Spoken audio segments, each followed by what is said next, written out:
Hi everyone, welcome to my channel. My name is Kyra and I am here with a squeaky chair for day 19 of 1 month in my Witchy journal series.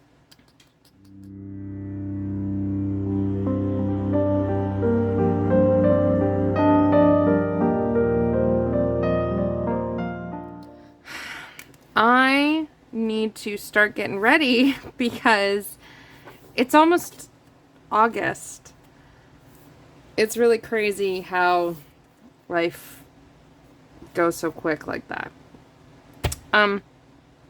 If you missed it, I did a live weekly setup and not much has changed since then.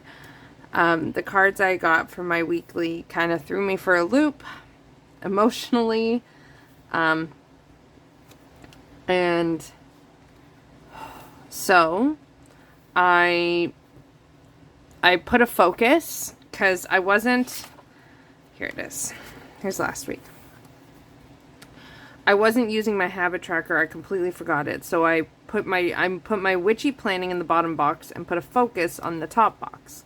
So I have my focus, and this is really the feeling of my focus. Just get through it. I have my week ahead, and I have my witchy planning, which has nothing because right now we're just getting through it. I have my sky forecast, my sky weather, my events, and my daily stuffs. And I didn't do a Bojo video today. I did do my declutter video. It isn't first thing in the morning. I already pulled my card. I got the death card. Isn't that fabulous?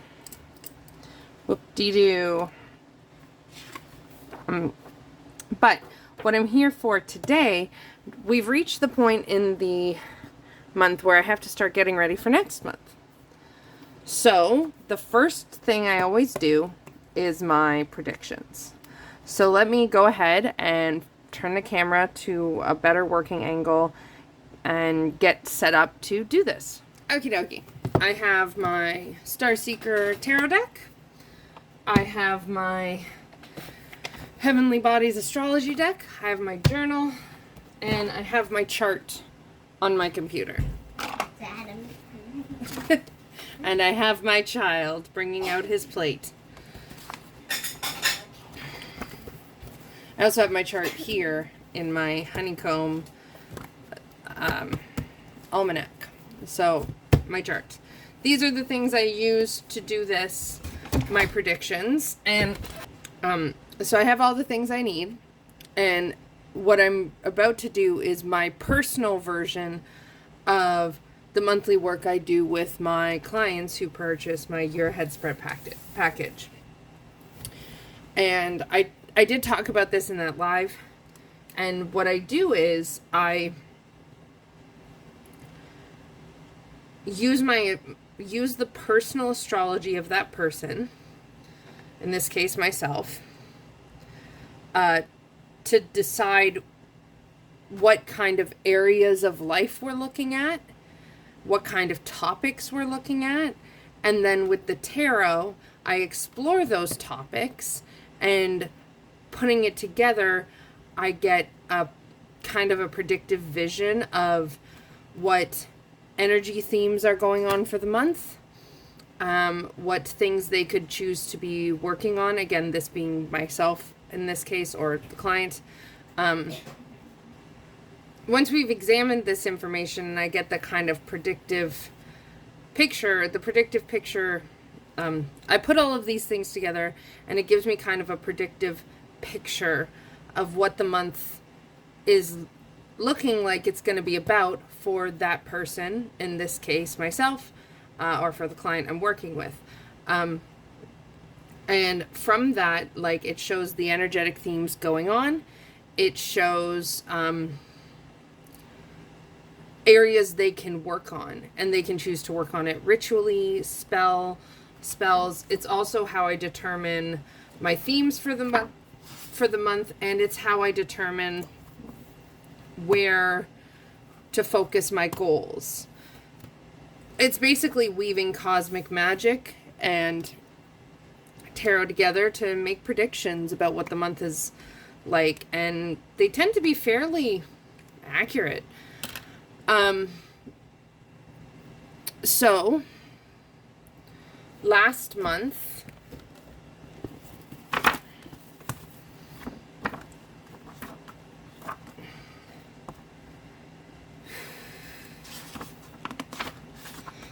oh, good gravy. I am so tired.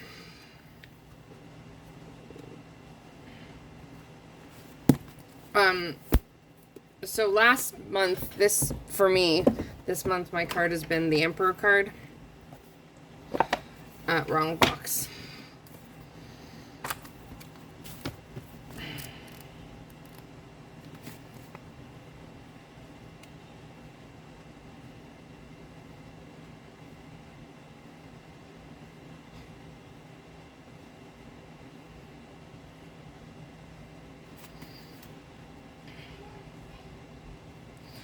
So this month for myself has been the Emperor card, and the answer to what the month has ended up being up is right up here and right in the bottom. The Emperor builds the protective boundary which allows the Empress to create freely.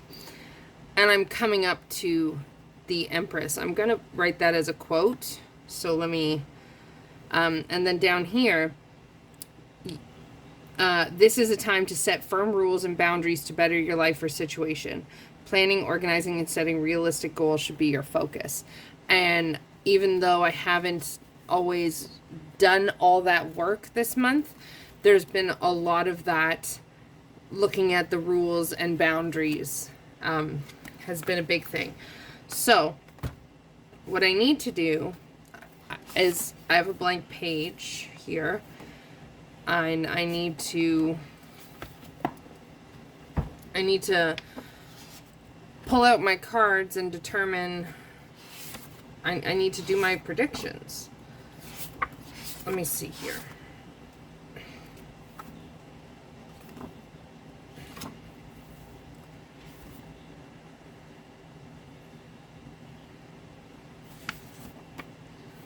Because we're on this week, and then next week is the last week of July. So I only have I only have to do one more weekly.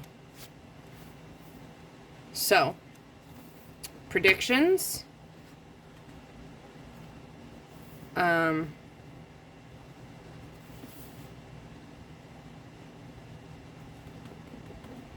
Predictions, then I'll have an empty page for something. I could do my new moon, because that's coming up, and then the weekly. My month will start here. Okay. So, let me bookmark this.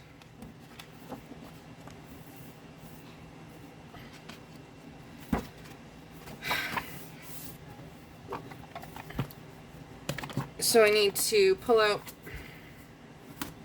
my cards.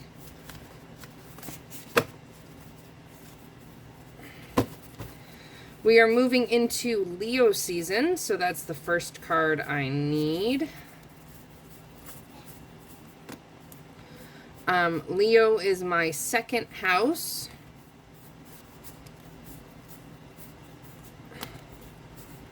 And in Leo, I have Jupiter.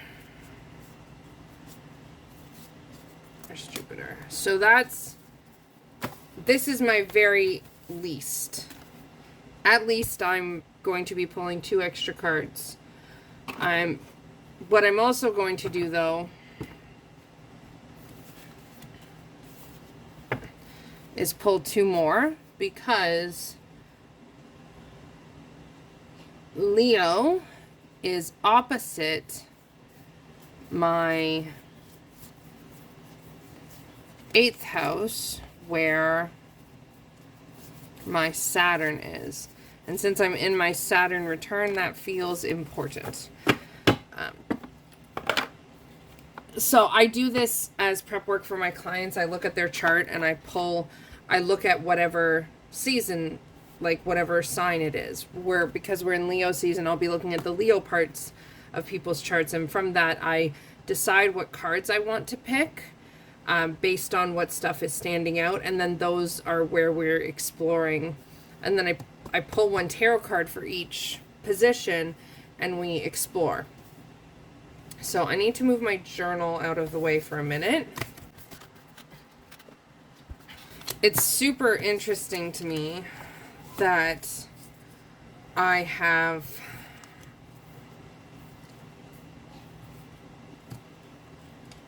that line of the Emperor card. I'm going to have to write that down because let me show you what has been, let me show you the cool thing that's been going on in my year ahead spread. And this is one of my favorite things about it because this creates a living, breathing, growing year ahead spread kind of thing. It's really hard to explain what it feels like working with it, but it's such an intricate and nuanced, and it's a living wheel of the year reading, right? It's not just a thing that happens and then it's it. This is, I've created it in such a way that it is, it has the way it starts and it has its place that it stays, but there's also room for the growth and development throughout the year. So I'm going to need that. Don't put that away. So this is what's going on in my Wheel of the Year reading, my year ahead spread reading right now. I started this quarter here with July with the Emperor card. The month of August is the Queen of Cups, and then September is the Empress. And what's really interesting, this is why it's really interesting that in the Emperor, here in the book, which I do use for myself sometimes, it says, the Emperor builds the protective boundary which allows the Empress to create freely. So just from looking at these three alone, I want to say that I know I've been working or thinking about the boundary thing. And I want to say that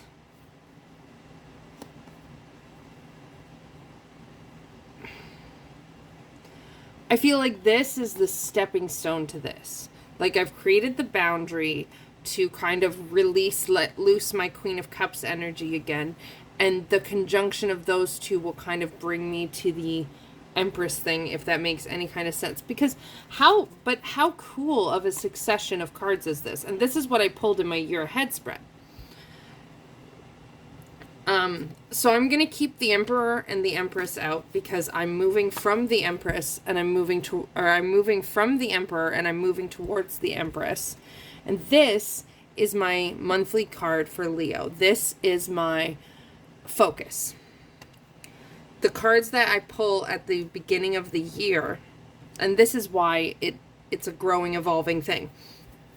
The cards I pull at the beginning of the year, I pull one for each sign or one for each month. 12 signs, 12 months.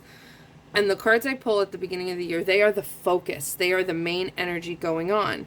And then throughout the year, as we come to each month, I look at the chart and I decide, and I pick up what's standing out and I draw cards based on that. And the cards underneath give us the details about the theme and the focus of that month, right? So these cards are going to give us the details and more of the picture of the Queen of Cups, so I can better try and actually work with the energy. And the cool thing is, because I'm not doing all of this ahead, I have a focus card that I pull ahead and then I leave it.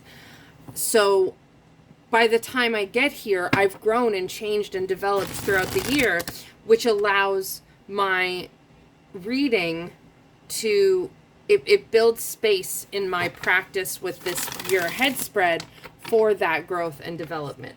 Because I didn't pull these ahead of time. I didn't choose in my past self what I was going to need when I came to this point. I'm letting myself choose it as I go.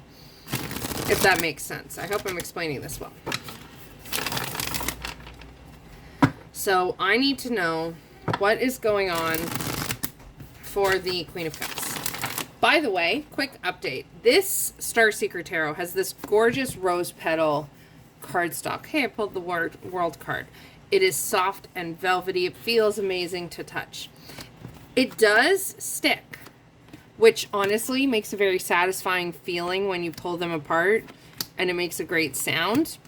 I just want to say it also has broken in very well. It's coming up to a year. I don't remember exactly when I got this. Let me find out.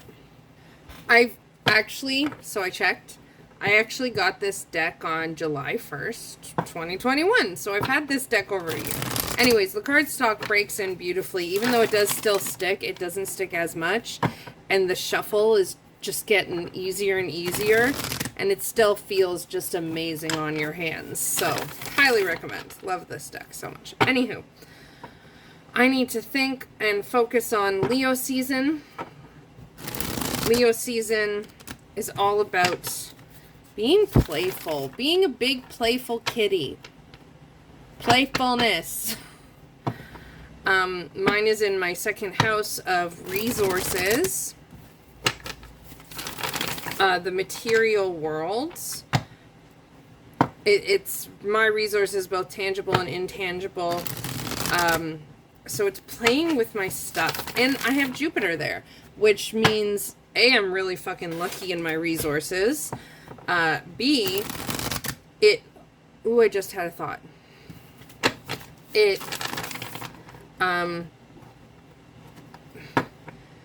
means it's a place where I grow and expand also. Like, I grow and expand through my resources, which really makes sense and lines up with other things in my chart. And, like, even though I live in my head a lot, I need a certain amount of tangible things.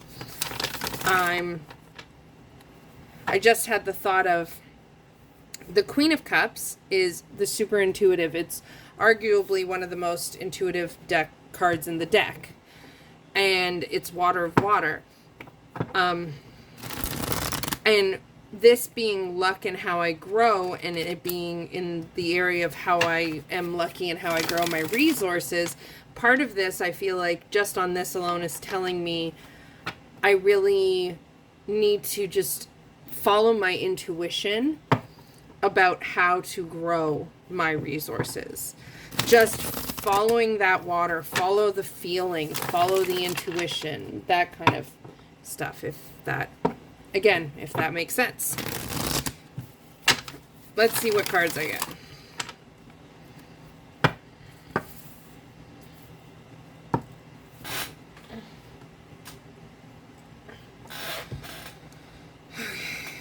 Let's see here. For Jupiter. That was easy. House 2.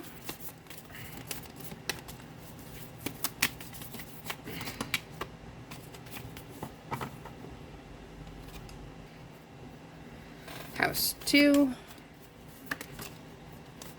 That one. Great. Saturn. Listen, I do get a lot of flyers with this card stock because it's sticky. So some people would say some people would choose not to use jumpers from this cardstock because of the stickiness. But for me, it's like, I use my intuition. If it feels right, I keep it. If it doesn't, I don't. And sometimes I outright challenge my deck. I'll see a card and I'll be like, I don't think that's my card. And I'll tell my deck, as I put it back, I say, if you really want me to have this card, you're going to make it happen. There's a certain amount of trust and intuition. Saturn. Okay. And house 8.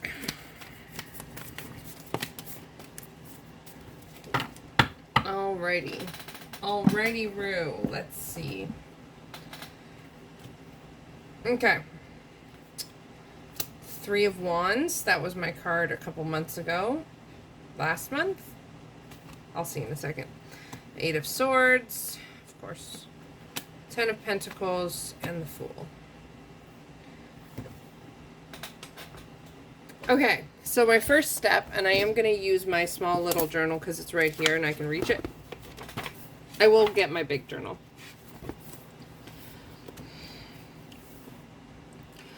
The first step is I'm checking to see if any of these are themes that have come up.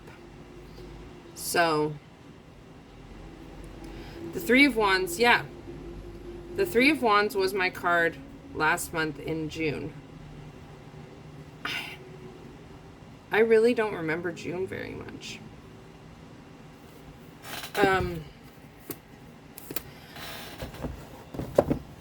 Because looking at previous cards tell me if I have any connections. Another thing is I have everything represented here. Cups, Wands, Swords, Pentacles, Major.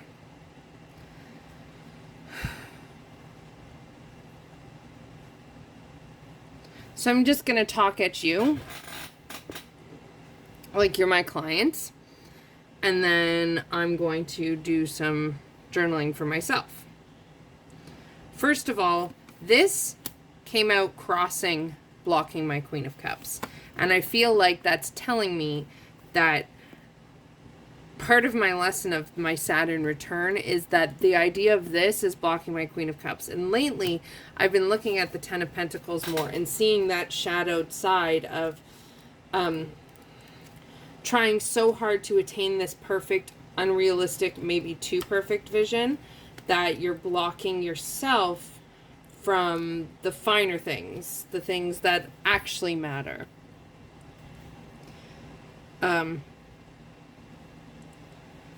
Like, if the keywords of this are legacy, dreams come true, soul purpose, wealth, family,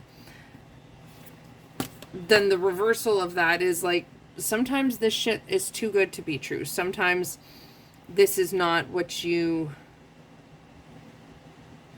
Sometimes this isn't everyone's idea of wealth, the physical representation they choose, familyness, being a big part, participating a lot in the material world isn't like, and by that I mean like the financial world, I mean like having a ton of money.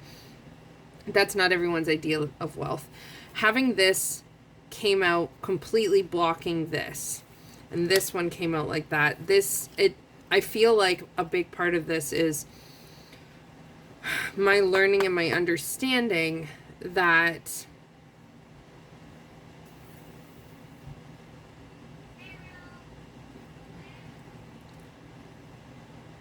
I can't, this is me focusing on the outcome.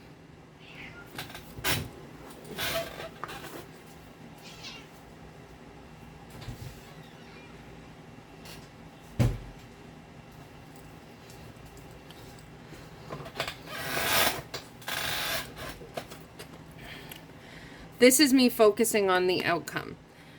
And through different means, I've been getting this month a lot of messages of surrendering to the outcome. Surrendering to the idea that I have no clue what the outcome of anything will be when I make my choices. Like, even my best guess isn't going to tell me, and that's what this reminds me of.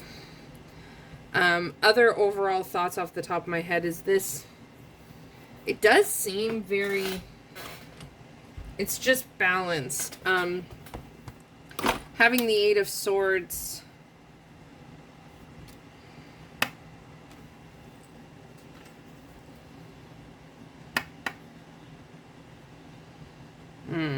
Okay. I need to write down some of these thoughts now. So I'm just going to tuck my cards a bit. There we go. So I have some room. I'm gonna speed this up and write some things.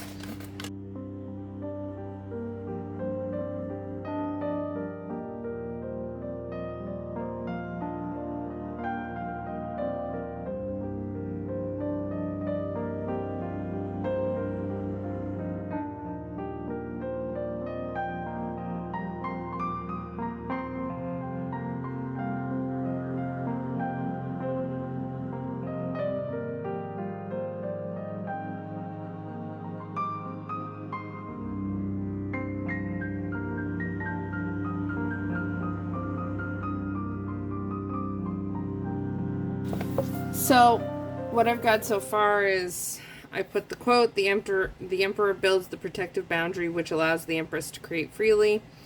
And I wrote, the emperor is leading me to re-find the Queen of Cups so I can bring the two together and find the empress, which I talked about.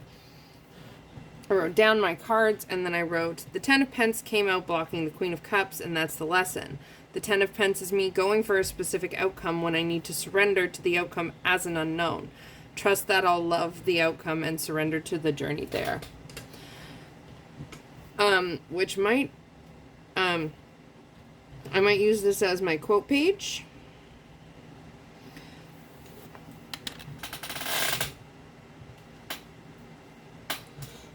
I think part of the problem I've been having with my predictions, is I think I've been forgetting to reground and recenter them back into the Queen of Cups,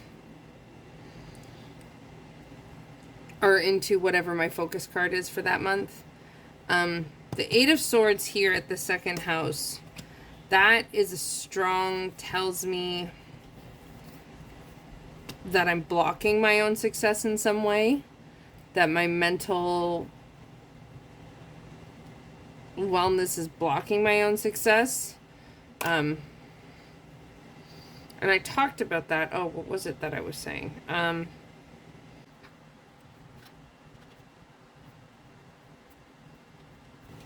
Okay, I remembered. I was talking about in the beginning how the Queen of Cups, even before I pulled these cards, was kind of like telling me to trust my intuition for building my resources. And I think this Eight of Swords is really reinforcing that, the idea that the thing that's blocking me from building my resources is me. And it's my belief that I'm trapped, belief that I can't do it, belief that I'm struggling when I'm doing fantastic, etc., etc. I'm not seeing the sword, I'm not seeing the spark. I've got myself blindfolded.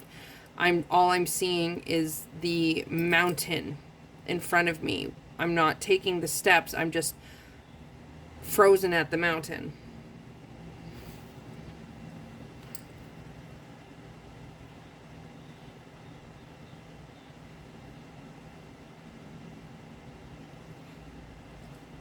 Which makes sense because I freeze a lot. Like a lot.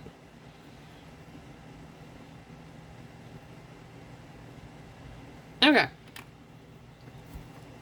This Fool card, I feel like, is just telling me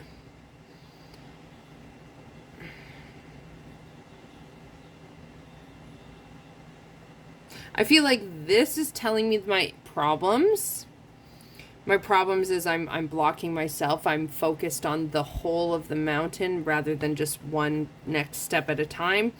And that makes sense with my goals and such. Like, I can always see where I want to go, but I can never figure out how to get there. And that's because I'm so focused on where I want to go, which leads me back into this Ten of Cups, focused on the outcome instead of trusting that I'll have a good outcome that I like trusting that if I make steps in directions I want to go, I can trust that I will end up in a place I want to be and surrender to the journey that will get me there.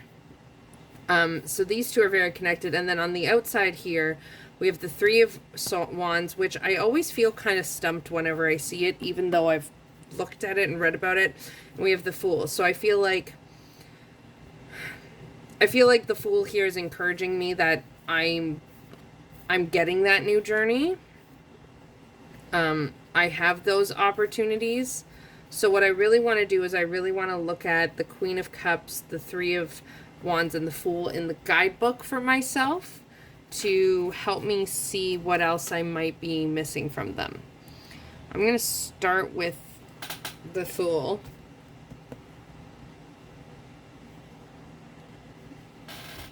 Y'all, you remember what I was just talking about trusting each, like, if I'm taking a step in the way I want to go, trusting the path kind of thing, right? Look at that. The fool innately knows she is a child of the divine, always connected to something greater than the self. She is divinely guided and protected, fully trusting in the path laid out before her. I was just talking about that. The figure in this card is pictured with eyes closed, stepping from one stone to the next. She may not be able to see with her eyes, but in her heart she knows she's following the right path. I was literally... I can't...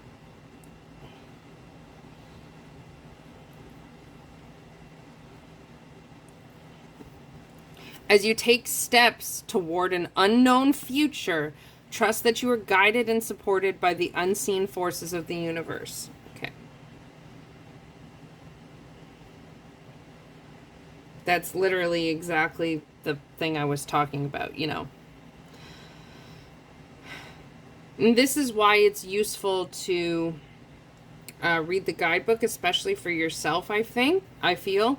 This is how I learned how to read tarot. I would pull cards, I would journal and talk about my thoughts, so I wouldn't talk to a camera. I would journal my thoughts, and then I would look at the guidebook. And the guidebook would often confirm what I had said, and that was like a, yes, Kyra, you've got it. You know the message. And that really helped me to build trust in my intuition.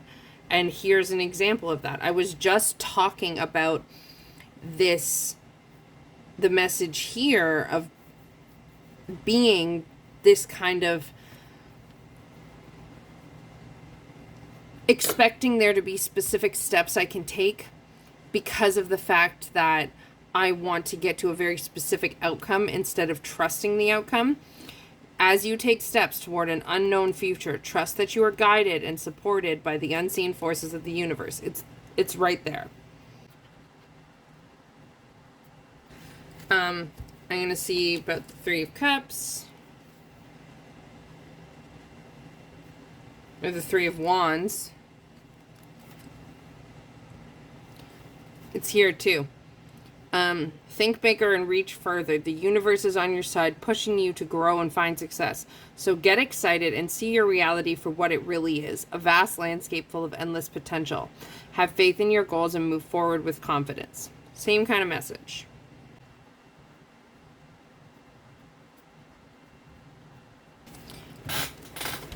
What I did know and was definitely picking up for the Three of Wands was it is about action. It's about actually fucking doing the damn thing. Actually taking the steps on the path. Not just standing there staring at them because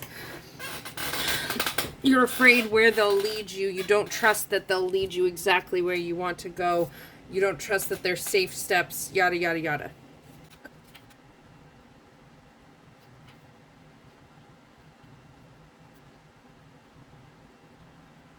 Because this guidebook is so good, I wanted to read all the cards. So from the Ten of Pentacles I got, through this card, you are encouraged to be mindful and intentional about the vision you are manifesting for yourself. Yes, this Ten of Pentacles does also hold that. Like, the Ten of Pentacles is what got me thinking about this idea of surrendering to the unknown of the outcome, which is what this entire message is about. It's surrendering and to the unknown of the outcome, seeing the steps before you and still fucking taking them despite the fear. But I really wanted to read each card because this guidebook, it's so good. So good.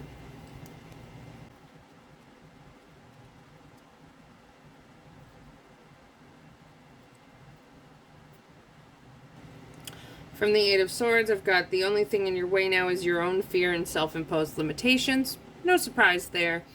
So that's all four except the Queen of Cups. So let's see what she says.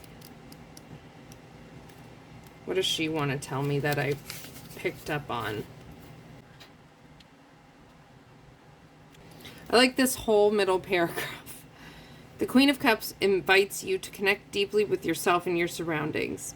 This is the time to be compassionate and understanding with yourself and others. Call on your inner wisdom to guide you forward with love and empathy, trusting in the deepest knowing of your heart. Let your intuition be your guide and your soul be your compass. I want to write all of that.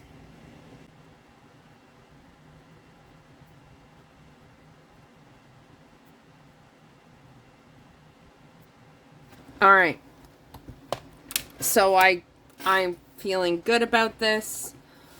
It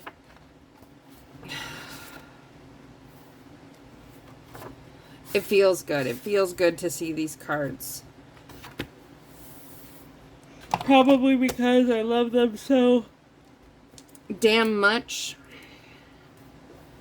I don't quite know what to call this theme. I'm just writing down here in the corner. This is where this is this month on my cards and my cards.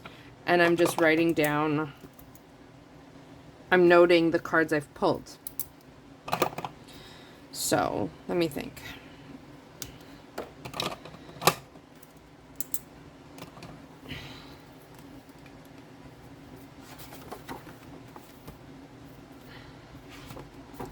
I just want to work with this. Let your intuition be your guide and your soul be your compass.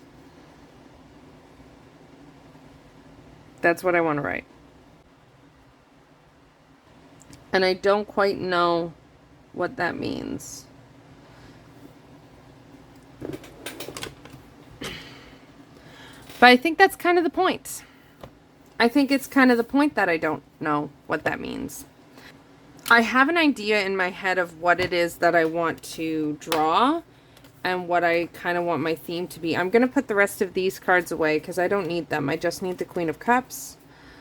And I have them noted so I can pull them back out if I change my mind and feel that I do need them. But it's not about them, it's about her. It's about the Queen of Cups. So I want to keep her out.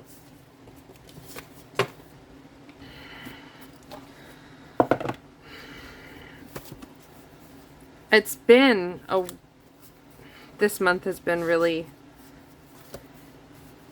it's been a beautiful month. It's been incredibly hard, and incredibly rewarding. I'm going to put away the Leo card. I don't need that. There it is. There. I do keep my deck in somewhat order because it makes it easier when I go to use it. But I want this for colors. So let me get some markers. I have my 100 pack of super tips. And then I had to get a 100 pack of super tips to replace some colors, but I already still had some. So what I do is I look through my bucket first and I pull out my colors. I really want to use this mermaid, starry mermaid, dreamy feeling. I really want that. Because I'm fucking tired. I'm so done with telling myself that because I'm fiery, I can't have this. Because I want this so badly.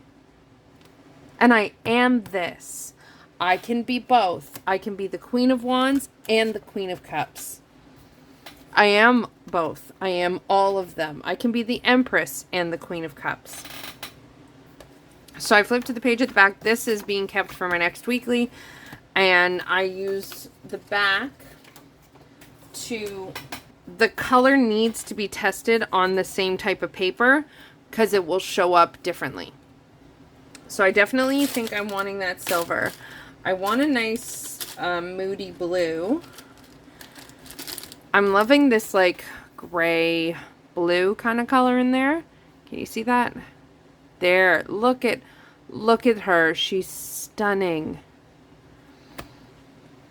So I'm filming this on Monday. Yesterday was the day I went and saw my family. It was really fucking hard. It went okay, but it also didn't. But my mom had recently gone on a road trip, to visit and then pick up my sister and bring her home for a visit. And she stopped at a crystal mine and she mined these amethysts and she let me pick 3. And I picked this one. Look at that stunner.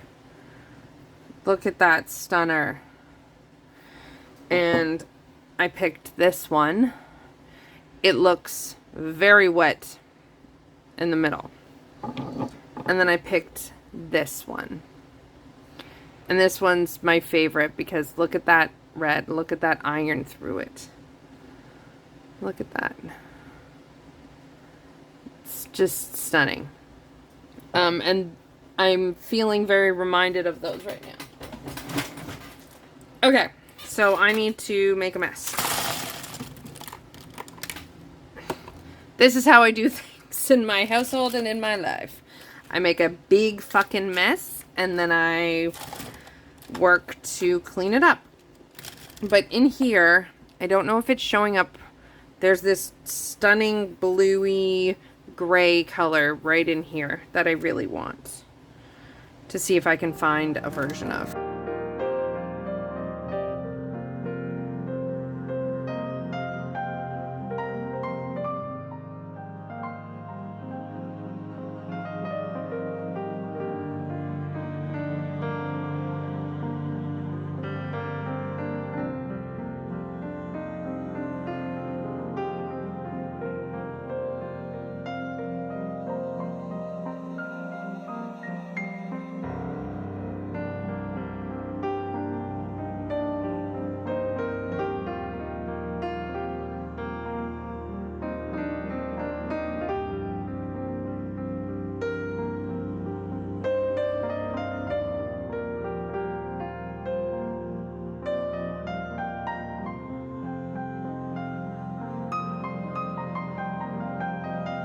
Okay, I did it. I did it. I'm going to be using these 4 colors. So, the last part of this first initial step, purpler. Oh, right, this is dead. Is I look at my setup and I decide what I like. I love it all. I like it all. I love how this is working. I'm not using it as much. But there's nothing here I really want to get rid of. More so change. So with that, I'm going to leave you here for today's video so I can do some brainstorming. Plus I've got an hour of footage.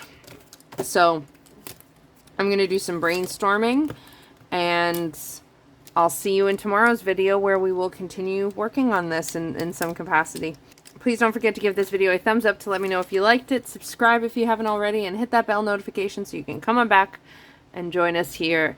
I am super excited about how the channel is growing and developing, and in the description box you can find my Patreon link which you can join.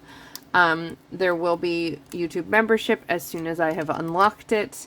I need to get to 1,000 subscribers. There will be a celebration live for hitting 1,000 subscribers, where I'll probably be pulling some free readings for some people that are there. There'll be some sort of a limit on that, of course. We shall see. You can also find my website, which at the time you're seeing this, it is still on sale for the rest of the month of July. Get it while you can. Everything I have except my year ahead spread packages is 50% off approximately. So go ahead and check that out. If you have any questions about any of the services or anything, you can send me an email. Let me know. And I'm going to let this go here and I'll see you again very soon. Lots of love. Bye.